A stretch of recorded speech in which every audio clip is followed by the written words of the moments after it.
One of our customers in Europe was getting more traffic from Yandex.ru, which is like the Russian Google, than ChatGPT. All the ones I saw were ChatGPT. Now, what's interesting is the conversion on that traffic was really high, but we're talking, if someone has 1 million sessions a month, we're talking like 37 referrals from GPT. So it was surprising to me, but from pure referral traffic, it is like a fraction of a fraction.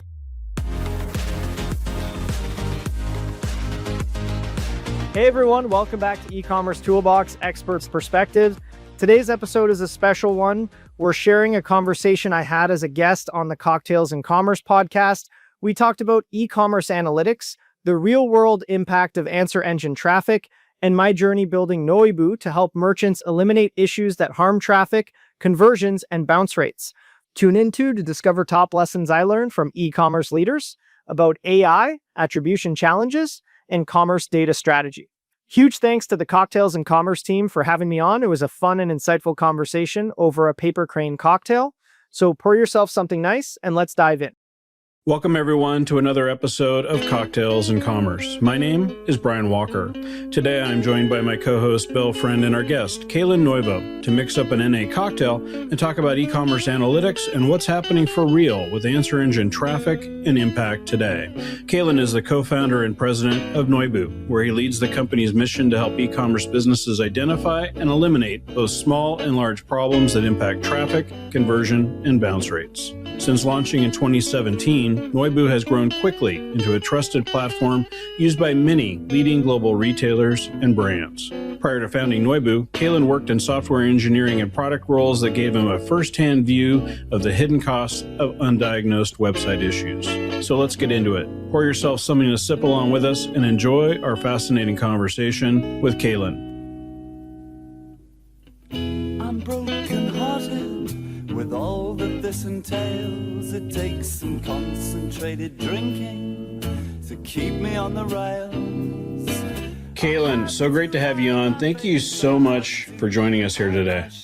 Thanks for having me, guys. This is awesome. I'm a long-time listener, first-time caller. Oh, I love it. All right, Bill, before we get into the conversation, what are we mixing together with Kailin today? All right. Well, first, give you my welcome, Kailin. Looking forward to the conversation here. Let me introduce what we're drinking.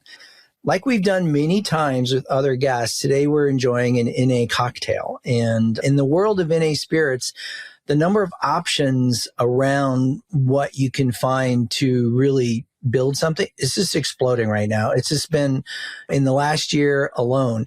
And not just the volume of these products, but their complexity and the mouthfeel. It's really, for those of us who do drink alcohol, it's really the approximation is getting pretty good, I have to say. So in the last 2 Cocktails in Commerce episodes, we did a couple different NA drinks and we built those drinks around just a single NA spirit.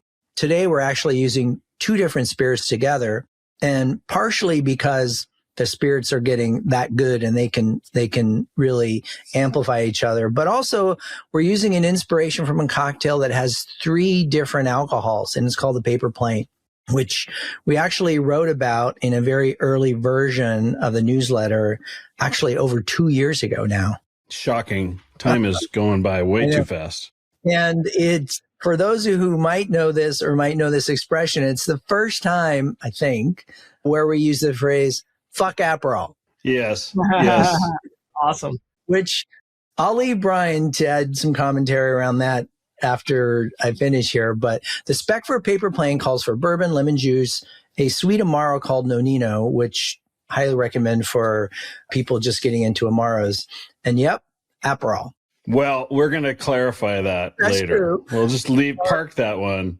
Brian will have some commentary on that. But we're actually calling this the Paper Crane, and partially inspired by Paper Plane, but also Brian just got back from Japan and paper cranes are kind of thing. So I happen to have my little paper crane here. I'm not putting it actually in the drink because you're saving it. This is, well, yeah, this is kind of a precious little thing. I'll talk more about that later too. And then we're of course we're including lemon, but we're also adding some maple syrup to bring some richness and further balance it out. And then lastly, an NA whiskey to give it some depth and oak that you would normally expect.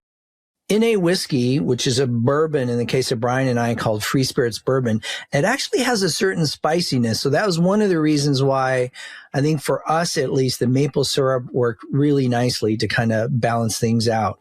But I'm not sure how that worked for you, Kailin. The product you're using, which I found in a spirit shop nearby, is kind of described to be smoky and peaty, like a Scottish single malt whiskey, which is not what ours tastes like, but hopefully it still works. So I'm curious to hear what you think.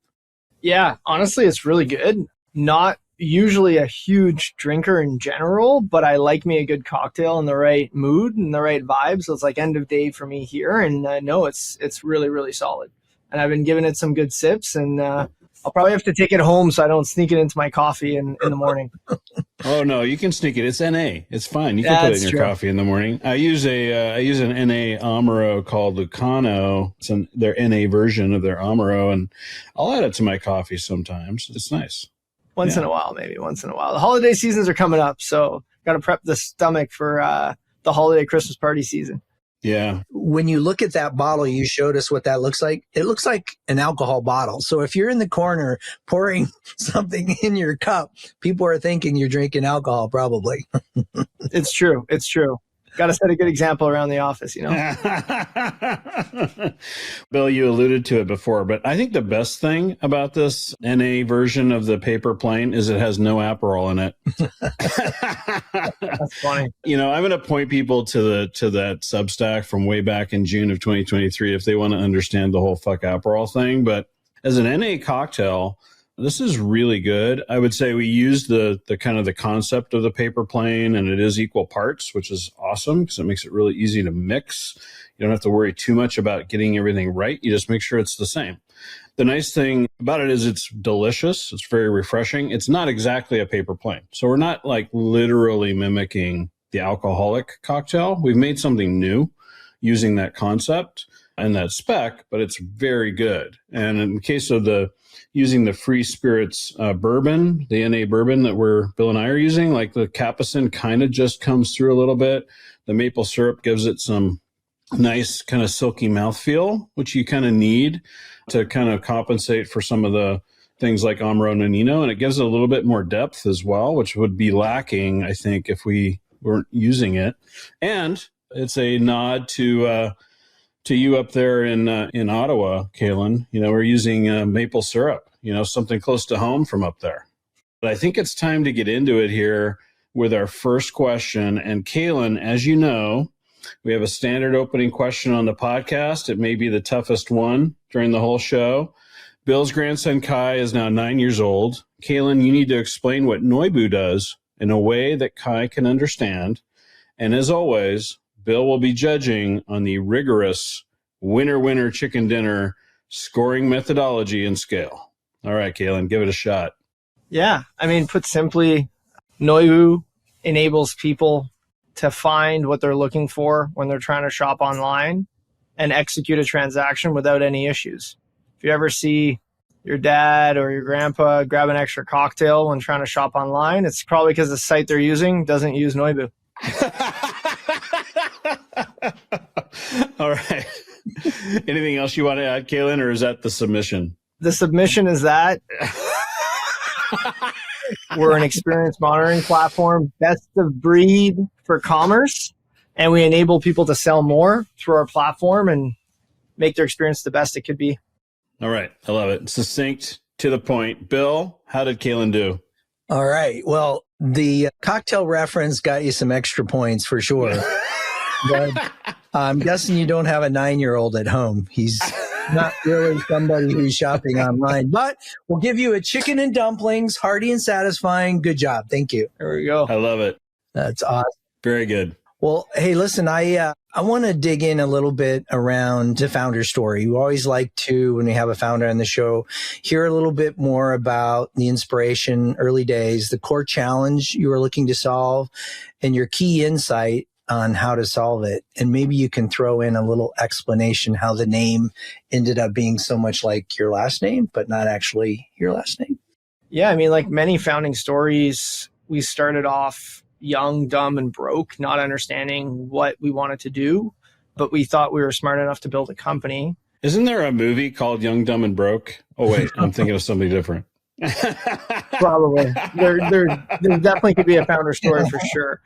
Yeah, we wanted to build a VR shopping platform. I don't know why. We thought VR was going to pop off. This was 2017. And during that process, we actually met a lot of really cool e-com folks. And the conclusion from that journey after 2 years was that people need help optimizing their website. And it's really complicated for non-technical people to understand how to drive more conversion on their website, whether it's removing friction in the form of bugs or performance or just changing the UI UX to get out of your customer's way. So we kind of fumbled around in 2017 and 2018 and early 2019 trying to build this VR shopping dream. And we pivoted in late 2019 to actually an error monitoring product, which is the first product we brought to market. We grew really quickly in 2019 and going into COVID, being one point we're the 7th fastest growing company in all of North America, 2nd in Canada. Really? Wow. Yeah. So we had a really, really, really good growth spurt as we're kind of tailing off into COVID. And now we're a holistic digital experience and monitoring platform, which covers multiple categories. And we work with some of the largest merchants in the world, like the Cartiers, the Guesses of the world, basically helping their teams sell more online. I love that you sort of uncovered a problem and learned about it. Obviously, it was something you were also wrestling with. And I love how that kind of evolved. But I'm curious to also kind of just ask, after that sort of point, I'm sure you learned and evolved quite a bit along the way. I'm curious what kind of stands out to you. What are some things that really jump out that you sort of uncovered after you made that pivot and kept growing, kept evolving, adding new product? I think holistically, there's two things. Obviously, I learned a lot more than two things, but two things that stick out right away is number one, what got you here typically won't get you there. So doubling down on what you did to get to a certain point is good until it's not, and it usually hits you in the face. So you kind of have to have foresight, which is something that when things are going well, is hard to have. If it's working, why would you stop? So that's a big, big, big lesson. And then another one is you think the problems get smaller over time and easier to solve, and it's actually the complete opposite. The problems get harder to solve and bigger as time goes on. And you also, with each stage of the business, you realize that you actually know less than you did before because it's kind of like a new challenge. So some of the founder and journey paradoxes, and now we're almost approaching 10 years on the journey, 7 years on this product. And we feel like we finally are kind of getting a full grip on like how to operationalize and run a business. But yeah, I mean, candidly, it's all consuming, and yeah, it definitely humbles you. That's for sure. We're at this really interesting, very pivotal time in digital commerce and online business with sort of this paradigm shift that's happening out there in the market, new technology coming on. You're talking to a lot of e-commerce teams, a lot of e-commerce leaders, cutting through all the noise and the stuff that, is sort of occupying LinkedIn and the media. What's really on the minds of e-commerce leaders? What's keeping them up at night? Yeah, I think it depends on the stage of the business. So a lot of people in e-com, they grew their teams, grew their tech stack during COVID, and they're really just trying to digest that.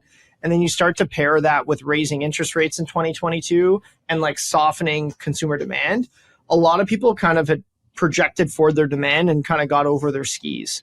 And we're kind of in the tail end of digesting that. 2-3 years ago, a lot of our customers, companies, digital teams were getting cut in half every year. We're kind of not seeing that too much anymore. People have kind of digested the teams that they had before. So I would say top of mind is it's not just growth, it's profitable growth and good fundamentals and unit economics and not having to raise capital and all of that. So that's probably top of mind with the executives. And then another really critical conversation is around consolidation.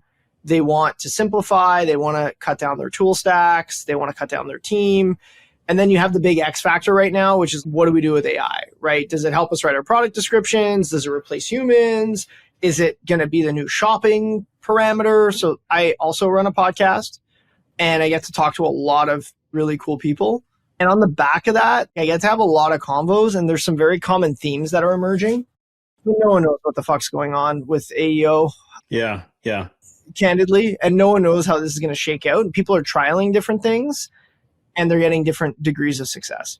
When it comes to the impact of the answer engines and agentic shopping, I'm really curious to hear what you're seeing happening on the number side of things. You collect numbers and analyze things on behalf of those customers.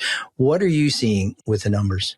So I'll approach this in a 3-part answer. I was at a Shop Talk Vegas earlier this year, and I saw a talk, and the person was speaking as if, and they're insinuating that like 30% of their traffic was coming through GPT. And I was like, wow, that's crazy. If that's true, that's going to change a lot. Then I read a report about 6 to 8 weeks ago from a third party on this. And the report was kind of like, hey, we're seeing overall website traffic is flat, and the search engine referrals have a high converting, and they're growing in numbers, but it didn't talk about total percentage of traffic from that. It was kind of like elusive. Mm-hmm. And then we have our own first party data, right? So we understand where traffic's coming from, direct, indirect, if it's coming from Yahoo or some other search engine. And when we looked at the aggregate data, I was quite underwhelmed. And what kind of stuck out to me is that one of our customers in Europe was getting more traffic from Yandex.ru, which is like the Russian Google, than ChatGPT. I didn't see any from Claude. I didn't see any from the other search engines. All the ones I saw were ChatGPT. Now, what's interesting is the conversion on that traffic was really high, but we're talking, if someone has 1 million sessions a month, we're talking like 37 referrals from GPT. Yeah, that's crazy. So it was surprising to me. And it is, don't get me wrong, it seems like the conversion rate's pretty high when it's there. And we don't know what the in-product stuff is going to look like. But from pure referral traffic, it is like a fraction of a fraction. I just want to pause here for a second because, I mean, you're collecting a lot of data. This is statistically significant, right? This is not some aberration. If you're aggregating a view on the traffic from the answer engines, right, that's meaningful. We may see that changes during the sort of the core of the gift purchasing Black Friday through peak, in early December. We might see some behavior changes as people start to use these things for gift ideas and so on. But I think the numbers demonstrate that we're still very early, right? We can be excited about the opportunity, the potential, the transformation, but we have to be really cautious, recognizing there's a big changes in customer behavior here. And, it might take a little bit longer to play out than some think. And it seems like there's a lot of progress on the checkout flows right now. Big question there with right ahead of Black Friday and Cyber Monday is, will we see an uptick? But to your point, we're not that far along. But even the checkout today is really on one website. So we just have to be really cognizant of that right now. I'm curious though, Kailin, how you see this. Do you kind of then, when you're sort of talking with e-com leaders, hearing something perhaps similar to what we're hearing, which is they're really viewing this as, another potential channel. It may add to some of their complexity around how they distribute and market and where they're getting orders from. But right now they're sort of parking it in like, well, this is just another of the many channels we have to kind of be in and serve. But this isn't some radical transformation in user experience or fundamentals of the business, and the website still matters. Is that the kind of thing that you're hearing, or maybe are we missing something? Yeah, and I don't want to diminish the opportunity of it because, who knows, right? Like this could not age well, and in 6 months, 90% of your traffic's coming through it. But if you just look at the current market data that I'm seeing first and third party, it's very, very tiny. And I think there's a chance that it runs into the same challenge that we ran into with VR shopping, which is what I like to call the vaguely futuristic fallacy, where it sounds cool, it sounds good in theory, and it sounds vaguely futuristic. But do you know anyone who actually does product discovery in ChatGPT? Well, I do, because I do it. But so then there you go. Yeah, maybe the answer to the question, right? Like, if I'm like, hey, I'm going to look for a pair of sneakers I'm not sure that that's the place I would go today. And maybe that behavior is going to change over time. One thing that is interesting to understand, which I think is a market opportunity and something that we're going to dive into as a business, is when someone does find you, how did they find you? What did they look for? Mm-hmm. How can you influence that? I think that's a market opportunity. But yeah, it's super interesting.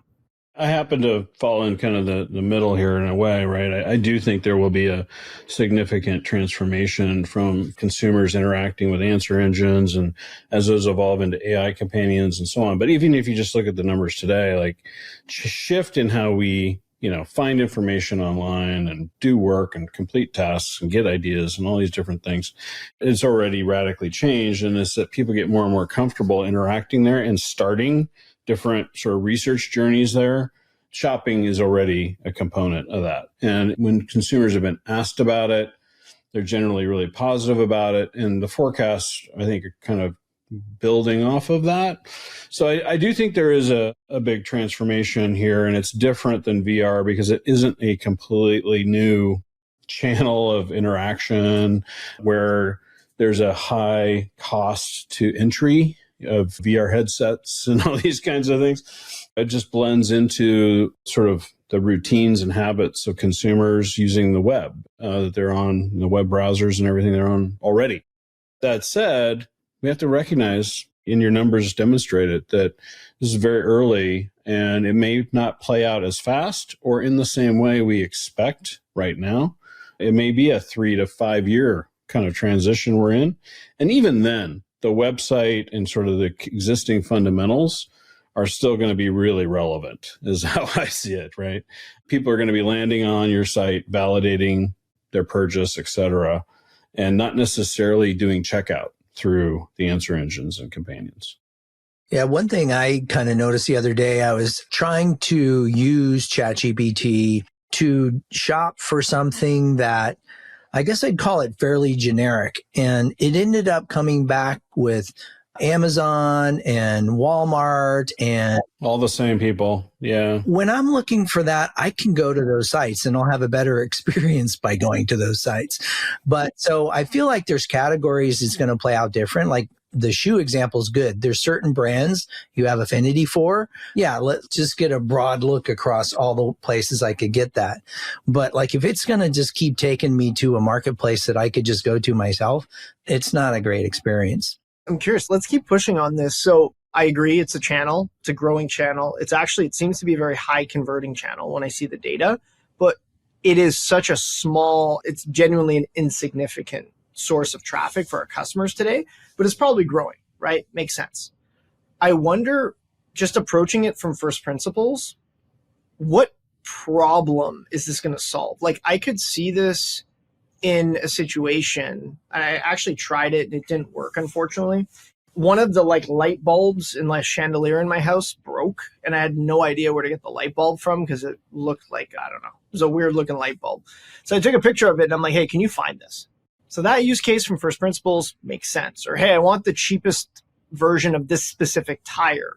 Makes sense. I'm curious, for us though, in the context of luxury fashion and a lot of the customers that are non-commodity products, I wonder, is someone going to take a picture of their whole wardrobe and say, hey, what black dress should I order for this upcoming event?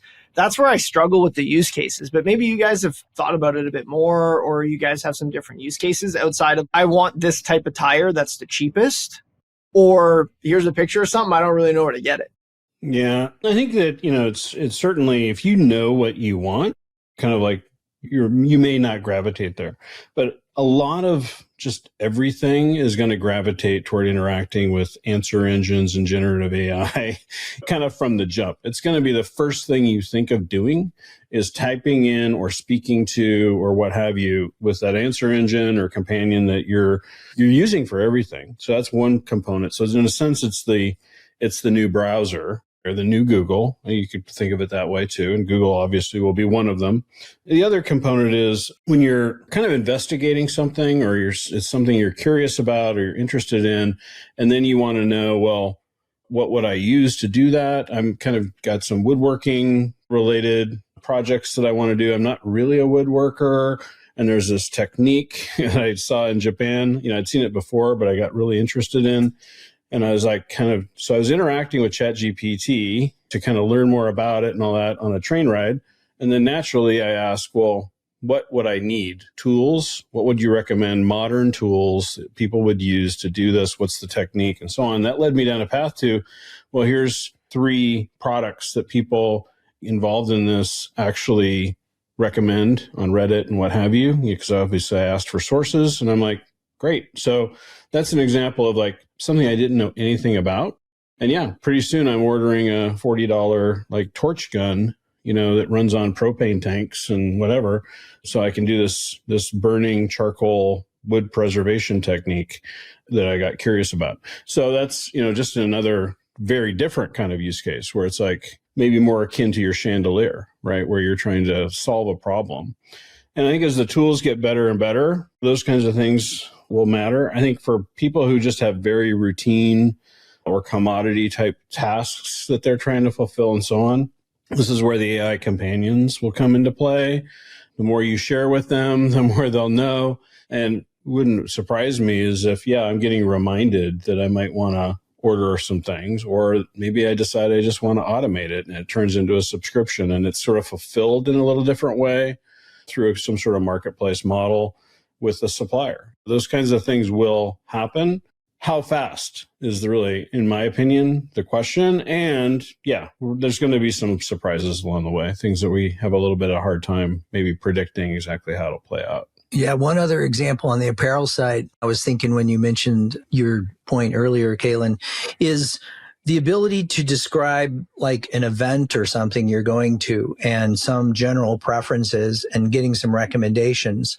We've actually seen new technologies that specialize in being able to recommend and serve up results with a description about, say, for example, I'm going to Coachella and I'm a certain age, and you give it just some input points, and it doesn't matter what's in your wardrobe or these other things, but it basically creates a result based on synthetic data and other things that you're just not going to get from a typical search engine.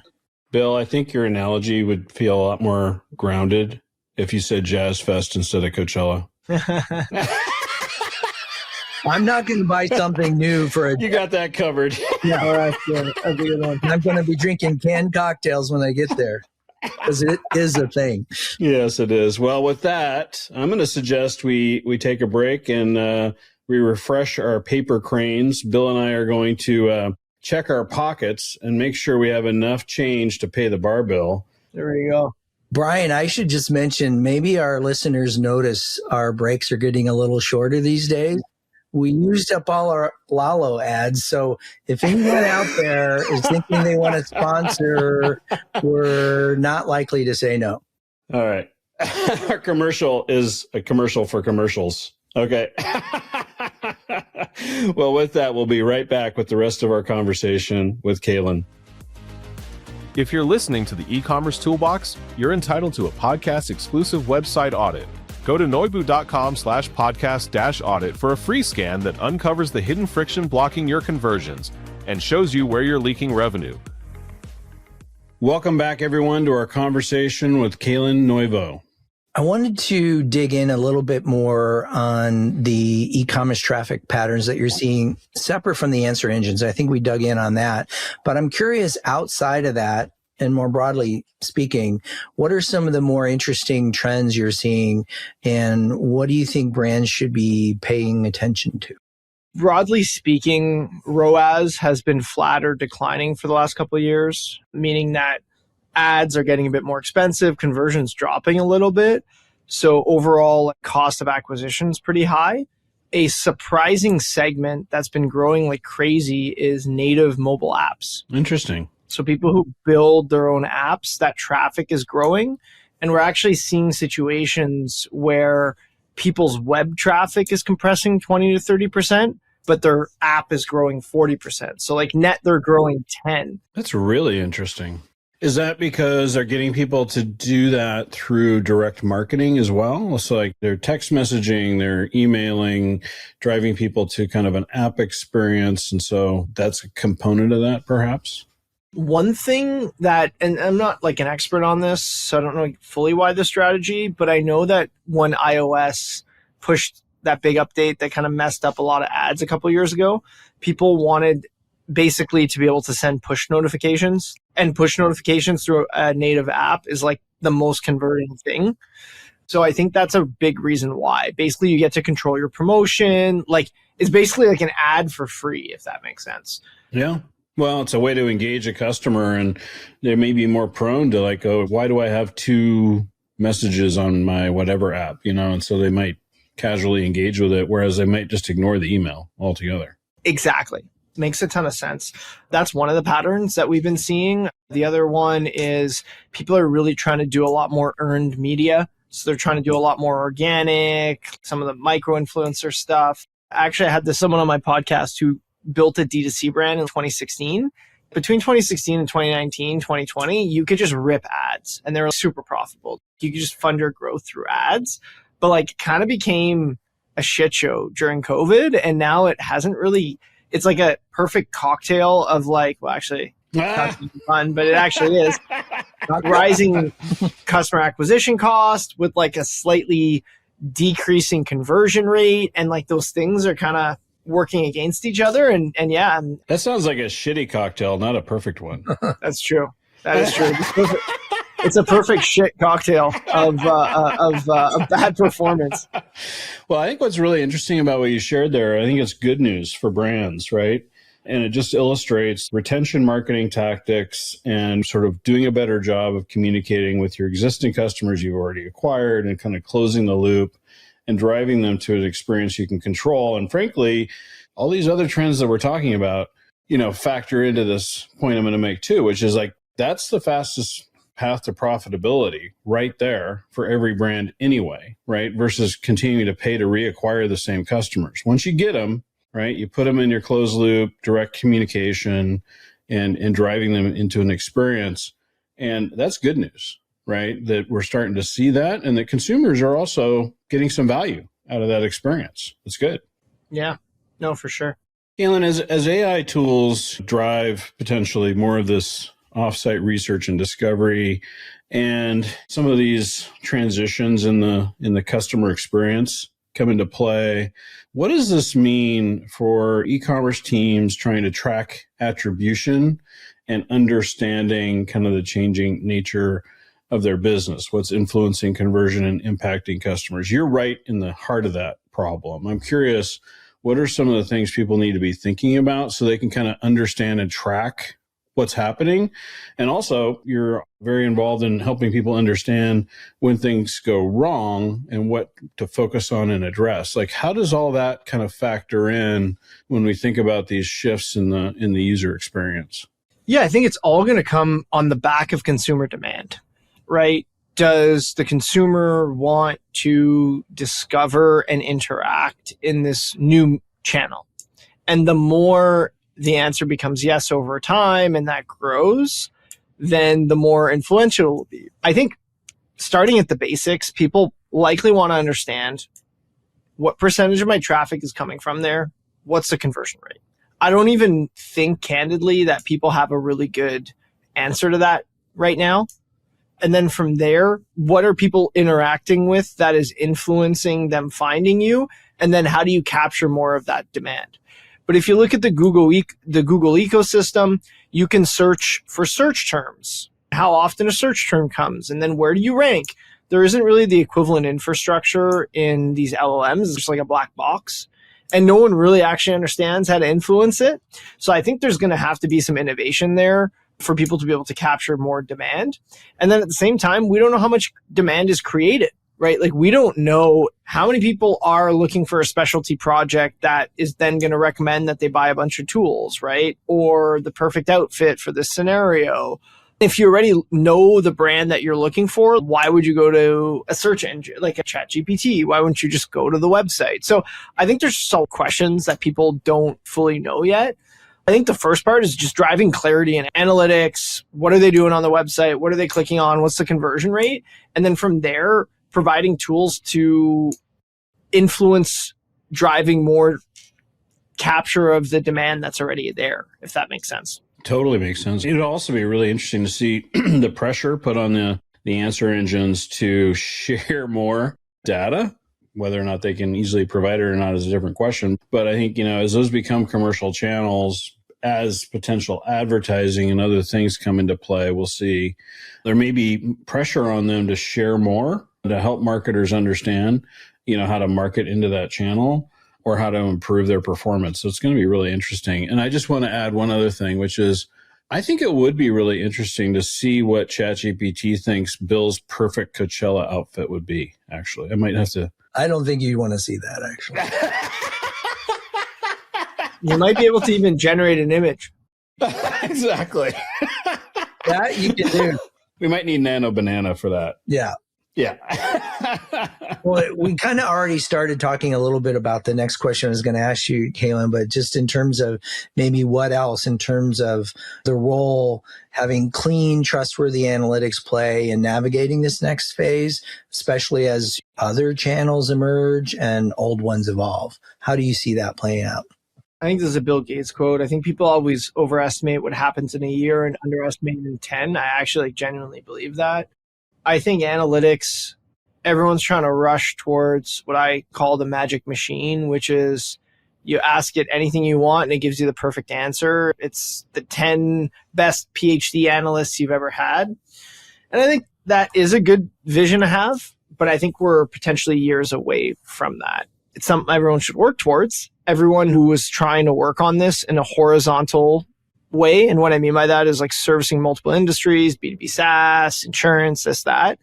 I think the amount of integrations, the data cleansing is going to make it really hard and put a lot of the onus on the customer. And I think what Shopify got right that most people got wrong is the customer is lazy and doesn't want to do, not lazy, but they don't want to run an IT shop. Like if you're running Shopify, right, or a platform, you kind of don't want to build a data science team to like instrument your data together to then make it machine readable. Totally. And I don't see how that gets solved horizontally, I guess, if that makes sense. I think there's going to be so much last mile tuning. And I don't want to turn this into commercial into what we're doing, but I genuinely think the analytics space is heading in that like magic machine, ask me anything space. And on the back of that, I think if you're horizontally positioned, it's going to be really hard to do a good job solving it. And I think the customer is going to expect that. Well, I agree with the horizontal component because I think, commerce is just different.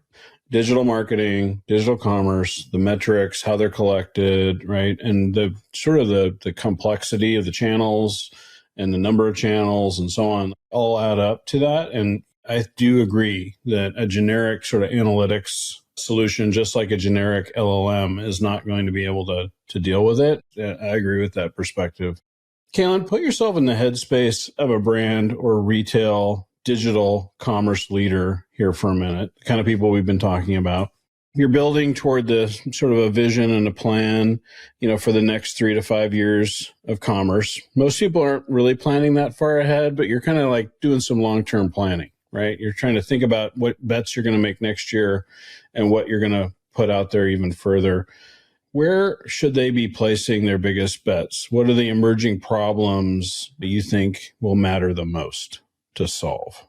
Yeah, I think it's business dependent, but I think one thing that retailers need to do is make sure that they own the customer journey as much as possible. So they own the asset, they own the media, they own the distribution channel. I think that's going to be more and more important. And I think a lot of businesses that built their business on Amazon realize that, hey, Amazon releases a private label and they copy your top important product and then they undercut you because they don't have to pay customer acquisition fees. So they literally can save all the marketing costs. So I think the most important thing is to make sure that you grow your direct to consumer channel and you put the least amount of space between you and your customer.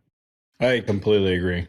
Anything else that you would want to prioritize as an e-com leader, making sure that your team had the best of in order to be successful? Yeah, I think honestly, I would leverage AI as much as possible internally. And what I mean by that is replace redundant tasks with AI automation, have people work on higher leverage tasks. And I think at the end of the day, I would make sure my data is structured in a way that I could actually query it, because I have seen some pretty crazy things when the data is structured in the right way. Things that were honestly truly feel like magic are things that we're seeing internally when we're testing these things, and things that we want to start offering to our clients next year, where it does feel like a magical experience. Yeah. And you're right. And it's on the back of clean, effective data pipelines, right? Normalized and made effective, and training, models, whether they be commercially available models or models you're developing yourself, which a handful will do, to digest, interpret, and bring context to the table. I agree. Well, Kailin, it's been wonderful to have you here with us today, but it's time for the last question, a standard one here on Cocktails and Commerce.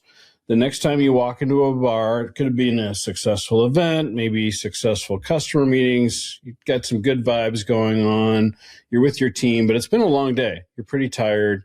You're going to pop into the bar before dinner. What cocktail are you going to order? Oh, that's a good one. I'm going to go whiskey sour with the egg. Okay. All right. None of this no egg shit. With it. You're talking our language. I love it. Well, with that, we've reached the end of another Cocktails and Commerce podcast. Kailin, I want to thank you again for joining us here today. It's been such a pleasure.